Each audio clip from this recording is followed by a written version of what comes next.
Welcome to the Keen Entrepreneurs of Cambridge podcast. Robert Fibreth here, your host. And I'm excited today to welcome our first guest, externally, not from the Keen Entrepreneurs, but a guest speaker to our show, Lorenzo La Volpe from Temeshwar.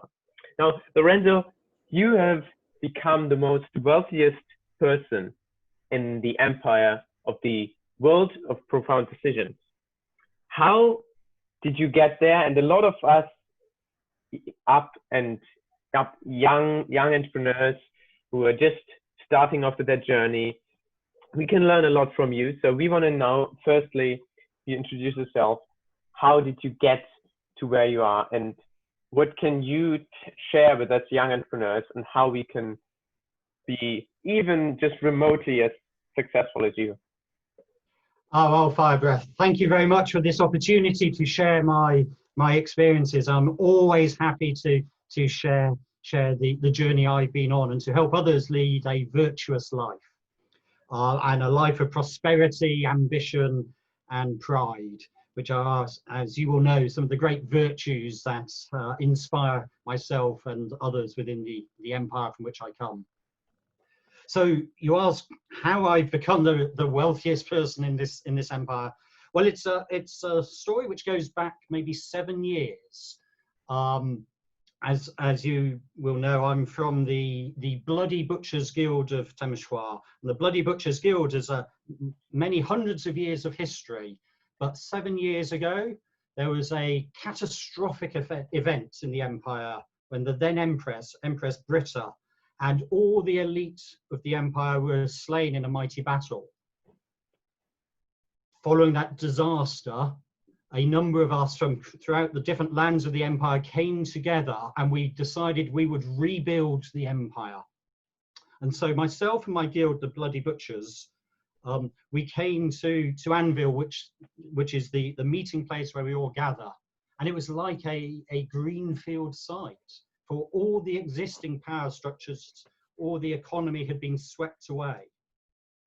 So in that very first meeting at Anvil, myself and my fellows in my guild, we came up with a vision that we would become the most powerful, the most wealthiest guild in the empire. And we would hark back to our ancestors, for they had a great motto. Well, they had several mottos, but one of their mottos was power begets wealth, and wealth protects power. And so that was one of the things which struck us. Yes, we need to be powerful, but we need to be wealthy, and the two go hand in hand. So the guild, we obviously have our origins as butchers, but many of us, although we all practice a little bit of butchery, many of us have our own professions, and my own was to run the Butcher's Bank. Now, the Butcher's Bank had little resources after this disaster, but with the vision and our motto, which is our blood is our bond, we raised money from other citizens of the empire. And with that money, that initial investment that we had, by issuing bonds and butchers bonds and persuading people to invest in our bank, we were then able to raise enough resources for when there was an auction of the imperial positions, the great mines and the great forests, which produce the resources that power the empire. That's interesting. We were able to capture some of those and gain, with that money we had initially raised, by those investments. And with those investments in that very first season at Anvil, that became the foundation of our wealth over the future years. And I can say more about that. For it wasn't just getting those investments, but there was a lot of blood and sweat and toil and tears. No, that's totally relevant to us young entrepreneurs at the moment, where similarly to your catastrophic event, we have a pandemic happening, and the way that you took those opportunities that arose in the situation, that's what great entrepreneurs do. They do not just follow their own values and beliefs and do what pleases them, but they see that they're part of the wider system and find a way how they can add value to whatever situation arises. So that's very inspiring that you went around, you wrote, used your connections that you already had to raise money for a good cause. It wasn't just to promote yourself, but it was to, of course, to build wealth for everyone through a bank. And this is where everything started for you. You said 7 years ago, and you used the money then to acquire more assets, which, considering the current situation as well, we see a lot of businesses going out of business, and governments printing more money. There will be a lot of assets, especially also property assets or machines that won't be required anymore from businesses that are closing, and properties such as commercial real estate that will be sold for a fraction of the previous price.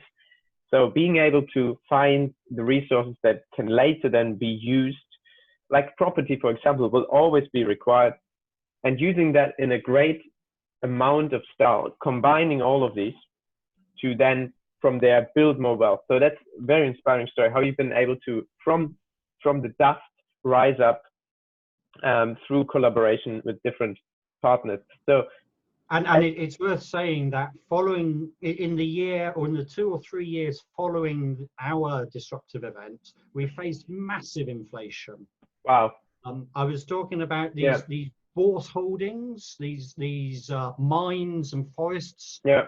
The first ones that we bought, we paid 100 crowns for them. And now a crown in our world, eight crown. Well, a crown is made up of 20 rings, and a ring will buy you a beer, or 5 rings maybe will buy you a beer. And we raised 100 crowns to bid for these positions, and we bought them. A couple of years later, these positions were selling for not 100 crowns, but 100 thrones. Now, a throne consists of 8 crowns, so an 8-fold increase. And then a year later, these positions were selling at 400 thrones. So tremendous inflation. Now, being the first movers there, that's what gave us our crucial advantage. We spotted that opportunity. We realized that the route to success in the empire, and in order to fulfill our ambitious goals, was to raise the wealth, and by capturing these or taking control of these imperial positions, that was where the big money lay. We spotted that. We borrowed money wherever we could, and then in that first year, we used the assets we'd got then, and we worked really hard to sell them at every possible opportunity at the highest price we could, to raise more money to, at the second year, get control of more bourse resources. And so by the end of the second year, we dominated the imperial bourse, and that gave us a very firm foundation on which we then built our subsequent wealth. So it's a first mover advantage here after, so 2 things actually combined: first mover advantage, but then also after an economic downturn. So these 2 things combined together with a great initiative. And that's what we cherish here, the keen entrepreneurs, those people who take the initiative into their own hands, and they do not wait for opportunities to rise, but they make these opportunities arise just by being proactive, just like you just described. So very inspiring story there. And I think a lot of us can learn from that, and we can take these learnings into the current situation. So I think there's another lesson I'd like to just tease out for your fellow citizens, which is, after we had built up our own butchers holdings, we realized that there would be jealousy. There were those who saw our prosperity, and rather than glorying in it and being inspired by it, they felt threatened by it. So at that stage, we decided some of our biggest rivals, who, and I should have said actually before, at the very start, we worked out who our main competitors were likely to be, the other guilds, the other carters, and those that we could work with, we carved up, we agreed with them which which resources we would focus on, which positions we would go for, and allow them to go for theirs. Now we did that cunningly, such that we ended up with the more wealthy ones, and then had eased ahead of them. But then we realised there were many other smaller groups, smaller guilds, who had lost that first year opportunity, wanted to become economically powerful through the bourse, but they no longer had the opportunity to get in. So we reached out to them, to the smaller groups, and we made partnerships with them. And we, at that stage, created what we called the League Trading Company. Now, the League are the 4 great cities of the empire. It's the nation within the empire from which I'm from.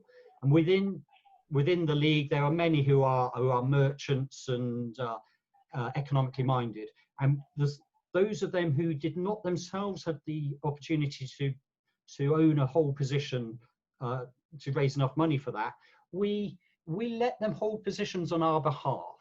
So they gave us resources. They bought shares in our new League Trading Company, and in return they had the opportunity to hold positions and become famous and prominent citizens as part of the League Trading Company, but heavily financed by us. That's very we were smart. sharing their income. Now, we were very careful, as the founders of the League Trading Company, that the Butchers Guild always maintained a controlling stake in it. And so we brought others in to bring in their ideas and their enthusiasm and support and their backing. But at the same time, we never lost control of where the real money lay. That's very key. Making your competitors feel like they're part of the whole operation, so they cannot raise against you, because then they would be raising against their own interests and financial interests. So it is in their interest that you become financially successful, and in a sense, they become your ally. So that's one of the key attributes of successful entrepreneurs, is forming win-win partnerships. In many situations, these win-win partnerships will determine whether you can succeed in the long run, because at the end of the day, a single startup is only an entity in any type of supply chain, even end customer focused. There are other players that always matter when you are operating in a wider economy. And that foresight, right from the beginning, acknowledging, these are the key stakeholders in the market, these are the partners, these are other big players that we need to identify and work with. That is foresight of great entrepreneurship, that you can prepare. You already know who those players are, and when the moment comes, you're ready to prepare a deal. And by being the first one to suggesting the deal, you're also the one who is likely to have the upper hand. As in your case, you did not wait for others to create the league, but you would then invite them to join you on your league in a way that you could always keep the majority shareholding and Exactly. control at the end of the day. And I should say that not all that we offered the opportunity to join us took that opportunity. Some of them wanted to go their own way, and they made their own consortiums with others, but we were always more powerful than them. And those that weren't with us, we spotted what their strategies were, and we always tried to stay a step ahead of them. And so we would always seek to outbid them where we could, or force them to spend too much and pay more than the resources that they were seeking to buy were worth. So sometimes we sought to outbid them, but other times we just bid them up and then withdrew at the opportune moment. I should say the next stage in our growth plan was one of diversification, which I think again will be relevant to your entrepreneurs. Diversification. So you've almost got a monopoly in one area, and those resources are very centered, and it's almost at risk, because what if a downturn hits this one centerpiece of your wealth? Then there could be an overnight success turning into a nightmare. So exactly. How would you tackle that? So the core wealth came from the imperial resources of weirwood and white granite and mithril, which they're known, the metal, stone and wood. And we could never totally dominate them. That would be beyond anyone's ability. So but we realized there are many other resources, more common resources. And so some of our guild specialized in those resources and buying low, selling high, like we've done with the main resources. But all of this was about raising money and seeing out the changing fluctuations in the market. For there were times when white granite would be expensive or weir would be expensive, and we would hold things when they were low, sell them when they were high. Meanwhile, as I say, using the money we'd got from the main resources, we diversified into trading in the smaller ones. And then we set up, in addition, other businesses, other ventures, which were not just about the buying and selling of resources. So one of them was I began running a lecture series about banking and the bourse and selling the books which I had written around that. So that brought in a little bit of money, but to be honest, that was more about our brand and our identity and demonstrating to people that we were the people who understood the economy of the empire. Another venture, and this is the venture which I think would be particularly of interest to you, Firebreath, was I'm a very keen player of games, and I like making games. And so I created something known as the Guild of Good Games to initially make some of my own games and sell those games. And we handcrafted them.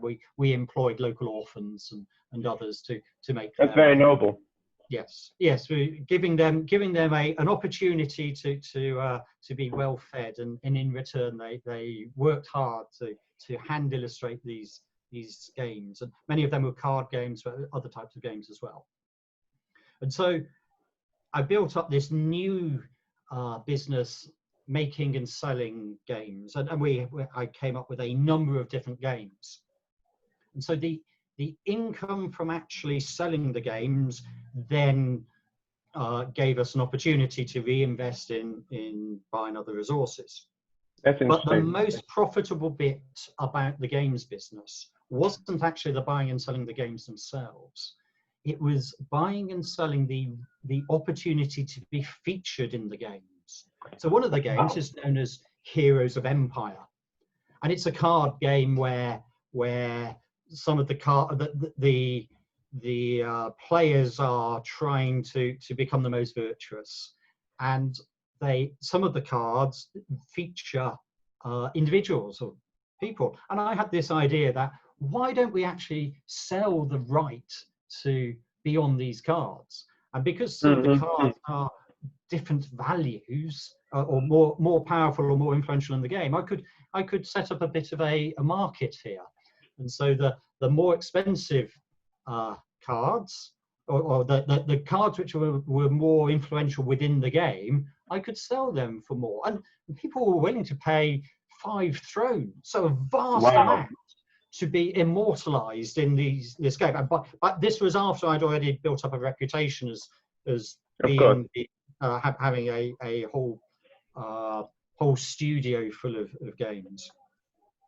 And then, but not everyone has 5 thrones, of course. So there were other ways people could feature in these cards for maybe just 1 throne or even less. So it was partly to give people the opportunity to feel a sense of investment and ownership and commitment to the Guild of Good Games, as well as the money being brought in. And of course, once some people see their rivals are being featured in a game, they wanted to be featured in the game as well. So there's that element of competition. And also, if the Earl of a house, a Dornish house, is featured, then all the knights and the ladies and the others in that household, they will also want to have this game for themselves. And so that then led to more sales of Heroes of Empire and some of the other games. And again, once people had bought one game, they thought, oh, these are good games, they're fun to play. And then they moved on and they bought other games. That is very relevant for not just people like me who do crowdfunding of board games, but also other crowdfunding or consumer-facing projects, where by involving those who are most vivid, those who are most interested, those early adopters or those sneezers who are most likely to spread the viral vibe around your projects, involving them even more will make them even more infectious, because they will want to spread for their own sake, not for your sake. They want to promote themselves as well. So that's a shout out to all of us out there doing B2C businesses. Now, and since you mentioned crowdfunding, I then moved on a couple of years ago into launching one of my games called Best of Bourse, which is actually 4 separate games, all which you can play with the same deck of cards. They're all economic games. One is called Bourse and Build, another is called Bribe the Bourse Holders, and one is called Cartel, and the 4th one is called Great Work.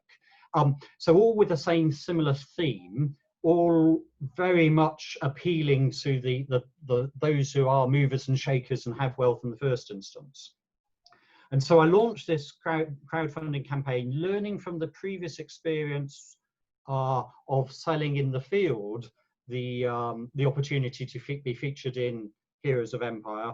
But with this new campaign, I went much further with this, and not only could people buy their own, be featured as individuals, they could also buy their own edition of this deck of cards. Now the deck was 54 cards, and those who wanted to could have many different portraits of their families or their households or their guilds.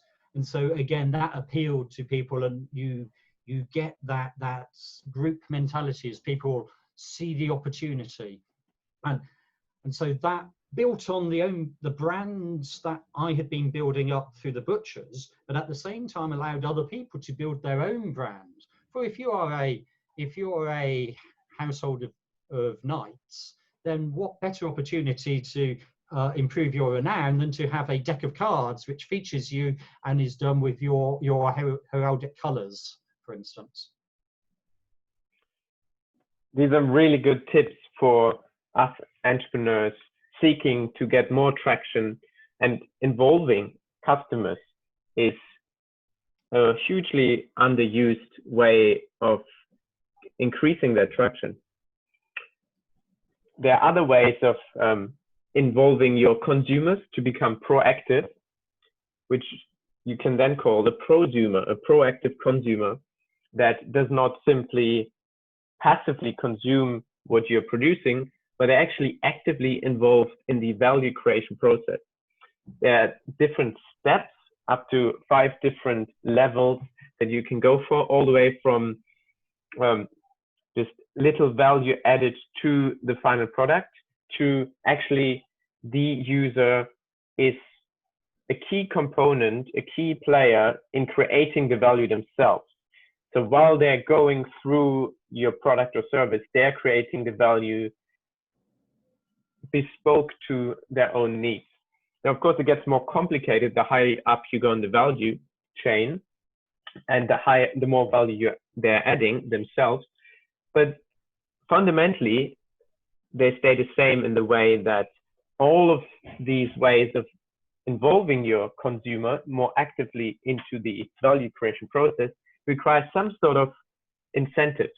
Now, there might be monetary, of saving money, or there might be in the way that Lorenzo just said, that self-actualization, where they can find themselves in your product, or they can promote themselves through their product, or they can simply customize some experience that you're offering, which otherwise they wouldn't be able to. And these are just some ways of making your customer more proactive in the value creation process. And I think what I'd add to that is, in doing so, one can have a real value to society. So we have sponsored all sorts of good causes. For instance, we built a theatre in Anvil, which is sponsored, and we provide prizes for artists and performers. But they're known as the Butcher's Prize, or the sponsored by the Guild of Good Games, or sponsored by the Butcher's Bank. So always we're conscious of keeping our identity high up in people's minds. I think perhaps the biggest achievement of the Butchers Guild, funded by the Butchers Bank and the League Trading Company, though, was to create what we called the Butchers Red Roads. Now, this is an enormous multi-year project of building quality roads across the empire, connecting the mighty cities of the empire, and every 12 different provinces throughout 7 different nations. So joining these roads together and building them, we funded all of that through our previous ventures, and we spent more money than anyone had ever dreamt of to invest in the long-term economic prosperity of the empire in this way. But in doing so, although we funded all of this ourselves and the benefits will come to the empire, we did spot, well, what are the opportunities for selling on here? And I wanted to come back to the point you made about engaging with people. For what we did was, we realized we had these roads connecting different cities. Yeah. Those roads should, although the overall network is known as the Butchers Red Roads, we could sell the naming rights to some of them. So we held an auction, and we auctioned the name of the roads between the city of Sarvos and the city of Temeshwar, and then between Holberg and Tasato and other roads, and altogether I think we probably sold about 20 or so the names of 20 roads, which are there for all prosperity for the benefit of those who funded them. But that wealth which we brought in through there, that has enabled us to then pursue other projects. So we then invested in great powerful legacies of the different virtues. In all 7 virtues of empire, we created these mighty legacies, and also I built the Colossus of Sarvos, a great statue in the shape of the first butcher, the ancestral founder of the Butchers Guild. So it stands astride the harbour, so that all can see, not just people from the empire, but from other nations, the barbarian nations, as they come up to our mighty empire, they can see the first butcher there stood by the greatest city, the city of mirrors, as Sarvos is known. And so all of this is about the Butchers Guild supporting the empire, supporting the league, but at the same time doing so in a way that raises our profile, keeps our brand high in the public consciousness, and reassures people that when they invest in the Butchers Bank, they are investing in something which is going to bring wealth and prosperity to others and be reinvested in social good throughout the entire empire. And indeed supporting our armies and our fleets and our navies, many other different ventures we've invested our resources in. Social ventures like that are definitely on the rise these days. And you can almost say that if your startup does not have a good cause, you will struggle to find sufficient support. Now, that was very inspiring. We have a motto within our guild, within the Butchers Guild. It's my blood, my wealth, my coin, always and everywhere for my guild, the league, and the empire. So it brings out that sense of loyalty to your own immediate group, loyalty to your city and your nation, but also loyalty to society at large.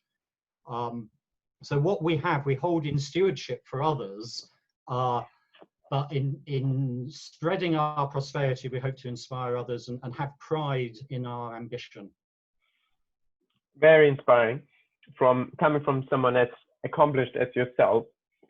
Now, this is everything you've achieved, but all of us looking up to this kind of success are wondering what happens if we hit that iceberg, or what if there's this problem that we cannot solve. So we'd like to ask you, what is a big mistake you made on your journey, and what have you learned from it that may help some of us entrepreneurs to overcome challenges that we are about to face? Well, I think there was a financially disastrous moment for us maybe 4 years or so ago, when the empire was beset on all sides by enemies, and so the Senate, who control the political power of the empire and the empire's resources, and the military council, who controlled the armies, they were desperate to raise more armies. And then a herald from these magical other realm came and promised the opportunity of 6 new large armies, which would be really powerful and would solve our problems. And in return, all they asked was for 500 thrones. Well, 500 thrones, that's an awful lot of money. And the Senate did not have that money to hand. So representatives of the Senate came to the Butcher's Bank and the League Trading Company, and they asked me, this is such a great opportunity. Please, can you lend us these 500 thrones? No one else across the empire has that money, and least of all at short notice. So, knowing these senators and the conscience of the Senate at the time, and others who came, and they explained the need and the military need, and I said, well, yes, of course, our wealth is at your disposal. So we will make you an interest-free loan of 500 thrones, 6 months interest-free, and then you either pay it back at the 500 thrones, or thereafter at an interest rate of £1 per throne per season. So they thanked us. They signed the record that we had made, and they went off with the 500 thrones. They gave the 500 thrones to the herald, and then the herald disappeared. And the armies did disappear. And it was all one large elaborate con, which totally cons the empire out of 500 thrones. But the empire had borrowed that 500 thrones from the bank and the League Trading Company, and they didn't have that money. And so, although they were the ones who were conned, the butchers were the ones who were out of pocket, for the empire has yet to pay that money back. Wow. Any other guild, it would have sunk them. It would have, they would never have recovered. Fortunately, as I say, we had diversified. So that loss of 500 thrones, it was a massive impact on our cash flow and our opportunity to invest.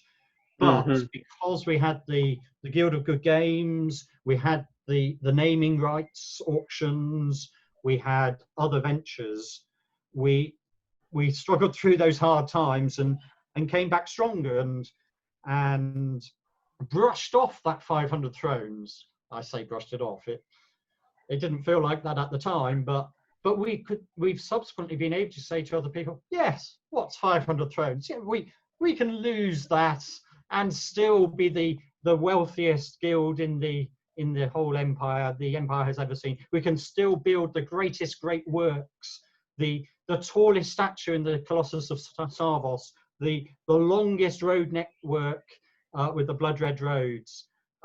We can still invest in the butchers' benevolences, whether it's theatres, opera houses, art galleries, museums, all these great gifts we've made, despite losing that 500 thrones. That is inspiring to hear how one profitable venture was diversified to build a more sustainable business model, which come a disaster that might disrupt other businesses that would not have been able to sustain.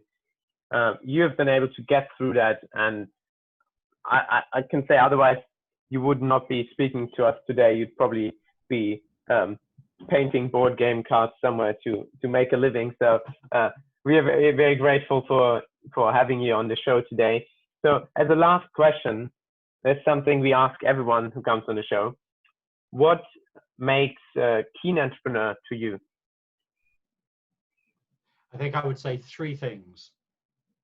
Firstly, your brand, and having the quality of the brand which cuts across your different ventures. And with us, it all relates to the butchers and the blood, and we have a consistent color scheme of red and black and gold, which is on all the heraldry of all of our different things. So that brand is coherent and consistent. Each venture has its own feel, but they join together.